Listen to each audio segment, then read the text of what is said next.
जय हिंद दोस्तों इस वीडियो में हम लोग सूर्य की आंतरिक संरचना समझने वाले हैं। वैसे सूर्य के जो पार्ट हैं वो 6 हैं। कितने हैं?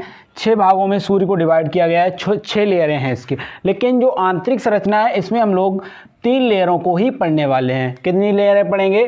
3 ही लेयरें, यानी 3 परतें पढ़ने वाले हैं। ये आंतरिक संरचना की बात की जाए तो इसको हम लोग 3 भागों में तोड़कर पढ़ने वाले हैं। ठीक है, ये हमारा क्या है? सन है।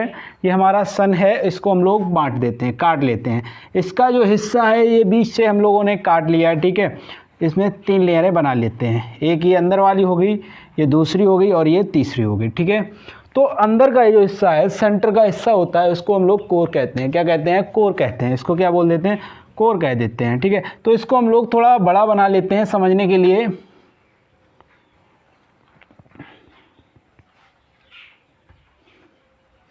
तो ये हमारा जो हो गया, ये हिस्सा क्या है? कोर है। क्या है हमारा?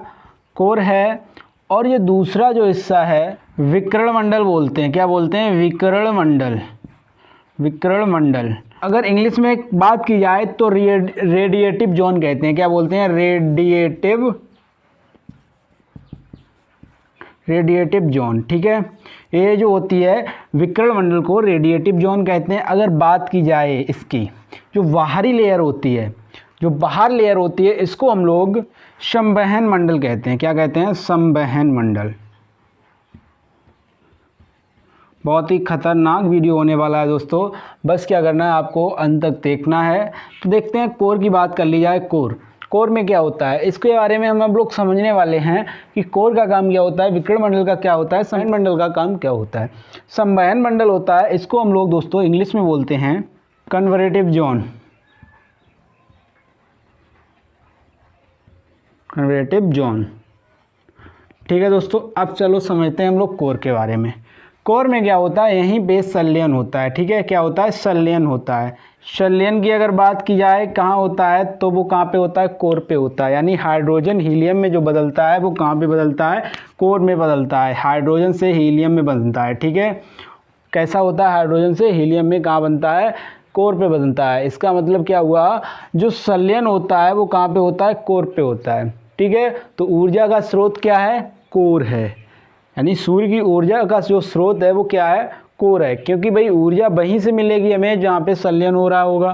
भाई अगर संलयन नहीं होगा तो सूर्य में ऊर्जा कहाँ से आएगी? तो सिंपल सी बात ये समझ लीजिए कि जो कोर है वही सूर्य की ऊर्जा का स्रोत होता है। ओके, अगर इसके तापमान की बात की जाए, जो कोर होता है इसका 15 मिलियन होता है। कितना होता है? 15 मिलियन सेल्सियस। 15 million Celsius. यानी अगर इसको हम लोग भारतीय प्रणाली में अगर बोलना चाहें तो 150 लाख डिग्री सेल्सियस।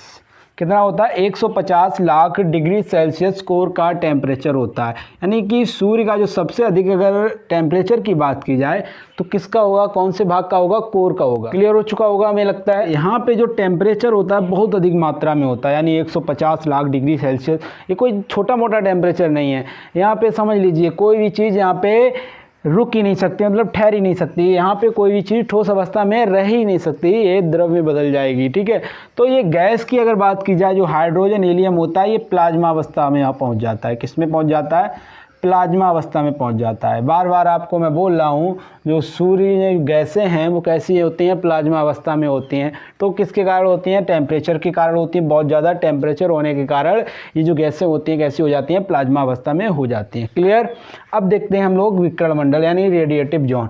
यहाँ से क्या होता है? रेडिएटिव जोन में किरणें निकलती हैं। क्या निकलती हैं? किरणें निकलती हैं। इनको समझते हैं। देखिए किरणें कैसी निकलती हैं? रेज निकलती हैं। किरणें निकलती हैं। और किरणें किस प्रकार से निकलती हैं समझिए। यहाँ से गामा किरणें, एक्स किरणें और फोटान वगैरह यहाँ से निकलते हैं। फोटान, गामा किरणों की अगर बात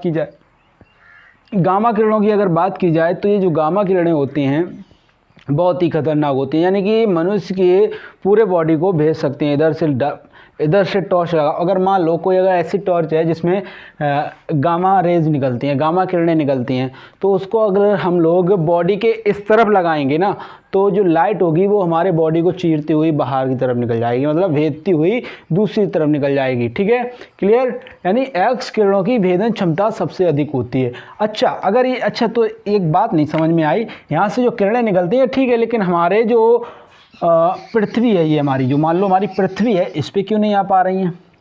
इस पर भी आनी चाहिए, कायदा वाली बात है। तो इसके लिए मैं आपको बता दूं, हमारा जो पृथ्वी है यानी जो हमारी पृथ्वी है उसके ऊपर कई लेयरें हैं। तो एक पड़ती है O3 यानी ओजोन लेयर। कौन सी? Ozone layer. तो ओजोन जो परत होती है वो गामा किरणें जो होती हैं उनको हमारे पृथ्वी पर नहीं आने देता है। ठीक है। उसके बाद एक्स किरणों की बात की जाए, एक्स किरणें हमारी बॉडी को भेद सकती हैं सिर्फ अस्थियों को छोड़कर, हड्डियों को भेदने की क्षमता इसमें नहीं होती है, लेकिन अगर बहुत ज़्यादा मात्रा में ये आ रही हैं तो हड्डियों को भी ध्वस्त कर सकती है। ठीक है। उसके बाद अगर फोटान की बात की जाए, फोटान को हम लोग सूर्य का प्रकाश कहते हैं। क्या कहते हैं? सूर्य का प्रकाश। जो हम लोग जो प्रकाश महसूस करते हैं, जो प्रकाश में हम सारी वस्तुओं को देख रहे हैं, हमें आप देख रहे हैं, बोर्ड को आप देख रहे हैं, तो ये किसके कारण? फोटान के कारण आप लोग देख रहे हैं। ठीक है, आप फोटान के कारण ही देख पा रहे हैं। जो प्रकाश आ रहा है, सूर्य का जो प्रकाश है वो क्या है? फोटोन है। ठीक है। अब थोड़ा और आगे समझते हैं इसके बारे में। भाई यहाँ पे सीधी सी बात है, यहाँ पे क्या हो रहा है? संलयन हो रहा है। ठीक है। और यहाँ पे क्या हो रहा है? यहाँ से किरणें निकल रही हैं। और अगर यहाँ की बात की जाए, संवहन मंडल की अगर बात की जाए, संवहन मंडल की, तो संवहन मंडल में हाइड्रोजन के इस प्रकार सेल बन जाते हैं। क्या बन जाते हैं? हाइड्रोजन के सेल बन जाते हैं। ये देखिए, आपको हाइड्रोजन के सेल नज़र आ रहे होंगे। ये क्या है? हाइड्रोजन के सेल बन जाते हैं। कहाँ बन जाते हैं? संवहन मंडल में बन जाते हैं। और रेज जो किरणें निकलती हैं तो इन्हीं के माध्यम से होकर बाहर निकल जाती हैं, और यहीं से सौर ज्वाला वगैरह भी निकलती रहती हैं। अब क्या होता है, यहाँ पे देखिए हलचल होना प्रारंभ हुई, यहाँ पे हलचल भी होती रहती है। ठीक है। हलचल तो देखो हमारी पृथ्वी में भी होती है, वैसे ही हमारे सूर्य है उसमें भी हलचल होती रहती है। यहाँ से कभी कभी क्या होता है, विस्फोट वगैरह भी हो जाते हैं, है ना। तो यहाँ से क्या होता है, जब ये विस्फोट वगैरह होती हैं तो ज्वालाएं भड़कती हुई बाहर की तरफ निकलती हैं। क्या होता है? बाहर की तरफ निकलती। तो हम कह सकते हैं जो सूर्य की लपटें बाहर की ओर निकल रही हैं। ये क्या हो रही हैं? सूर्य की किरणें बाहर की ओर निकल रही हैं, और ये हमारी ये क्या है? अर्थ है, यानी पृथ्वी है। क्लियर। ये हमारी पृथ्वी है, और ये सौर ज्वालाएं जा रही हैं। क्या जा रही हैं? सौर की जो ज्वालाएं हैं वो निकल रही हैं। क्लियर हो गया इतना। और कुछ ज्वालाएं क्या होगी? यहीं पर वापस आ जाएंगी। क्या होंगी? कुछ ज्वालाएं यहीं पे वापस मुड़ जाएंगी। बात समझ में आ रही है? ये जो ज्वालाएं वापस मुड़ेंगी इन्हें हम बोल देंगे सौर कलंक। क्या बोलेंगे? सौर कलंक। क्लियर। सौर कलंक। अब एक चीज देखिए, अब जो ज्वालाएं सूर्य से बहुत दूर निकल जाती हैं, यानी सूर्य पे वापस लौटकर नहीं आती हैं, यानी हमारे पृथ्वी के आसपास से भी गुजर जाएंगी। ठीक है। जो हमारी पृथ्वी से नज़र आएंगी उसको हम लोग बोल देंगे अरोरा। क्या बोलेंगे? अरोरा। ठीक है। क्या बोलेंगे? अरोरा के नाम से जानते हैं। जो हमारे पृथ्वी से जो ज्वालाएं नज़र आ जाती हैं उन्हें हम लोग अरोरा कहते हैं। अब देखिए, कुछ जो ज्वालाएं होंगी पृथ्वी के नीचे के हिस्से की तरफ जाएंगी, तो इसको हम लोग जो बोलेंगे अरोरा। जो ज्वालाएं पृथ्वी के नीचे से जा रही हैं, ठीक है, उसे बोलेंगे अरोरा, यानी ऑस्ट्रेलिया की तरफ से जा रही हैं, अरोरा ऑस्ट्रेलियस। ठीक है। अरोरा ऑस्ट्रेलियस। अगर बात की जाए, जो भाई जो ज्वालाएं हैं वो ऊपर की भी तरफ जाएंगी, तो अरोरा तो बोलेंगे ही, ये तो क्लियर है, अरोरा तो बोलेंगे ही बोलेंगे। अरोरा यानी ऊपर की तरफ जो ज्वालाएं जा रही हैं उनको हम बोलेंगे अरोरा बोरोलियस। क्या बोलेंगे? अरोरा बोरोलियस। ठीक है। क्या बोल देंगे? अरोरा बोरोलियस। देखिए फिर से एक बार समझ लीजिए, जो हमारी कोर होती है वहाँ पे क्या होता है? नाभिकीय संलयन होता है, संलयन की प्रक्रिया होती है, और यहाँ जो गैसें होती हैं प्लाज्मा अवस्था में होती हैं। उसके बाद अगर बात की जाए विकिरण मंडल की, रेडिएटिव जोन की, तो यहाँ से क्या होता है?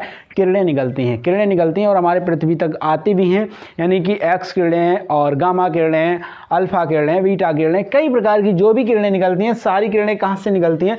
विकिरण मंडल से निकलती हैं। तो हमने आपको ये जो मतलब जो बताने लायक थी उनको मैंने बता दिया। उसके अलावा कई प्रकार की किरणें होती हैं। उसके बाद आता है संवहन मंडल। संवहन मंडल में क्या होता है, यहाँ पे हाइड्रोजन के सेल बन जाते हैं, ठीक है। अब देखिए यहाँ पे क्या होता है, ये जो होता है यहाँ पे क्या होता है, वायुमंडल होता है पृथ्वी के चारों ओर। ये क्या होता है, वायुमंडल होता है। तो इसको हम लोग देखिए यहाँ से क्या होगा, अब यहाँ पे तो हवाएं चल रही होंगी, जैसे ही ज्वाला आएगी या तो इधर भगा देगी या उधर भगा देगी, ठीक है। तो इसलिए इसको जो क्या है, ये चारों तरफ वायुमंडल है। यानी कि पृथ्वी का सुरक्षा कवच किसे कहते हैं, वायुमंडल को। पृथ्वी के सुरक्षा कवच की बात आए तो किसे कहते हैं, वायुमंडल को। पृथ्वी का अगर सुरक्षा कवच पूछा जाए तो क्या होगा, वायुमंडल। सिंपल सी बात, ठीक है। मैं आशा करता हूँ आपको सूर्य की आंतरिक संरचना अच्छे से समझ में आ गई होगी। और अब हम लोग नेक्स्ट वीडियो में, नेक्स्ट पार्ट में हम लोग जानेंगे विस्लर क्या होता है, सोलर इवेंट्स क्या होता है, उसके बाद और आगे उसमें क्या जानेंगे हम लोग, सूर्य की बाह्य संरचना के बारे में भी सीखेंगे। ठीक है दोस्तों, मिलते हैं नेक्स्ट वीडियो में। अगर वीडियो अच्छा लगा है तो हमारे चैनल फ्लुएंस एकेडमी को सब्सक्राइब कर लीजिए। ठीक है दोस्तों, मिलते हैं नेक्स्ट वीडियो में। तब तक के लिए नमस्कार, जय हिंद।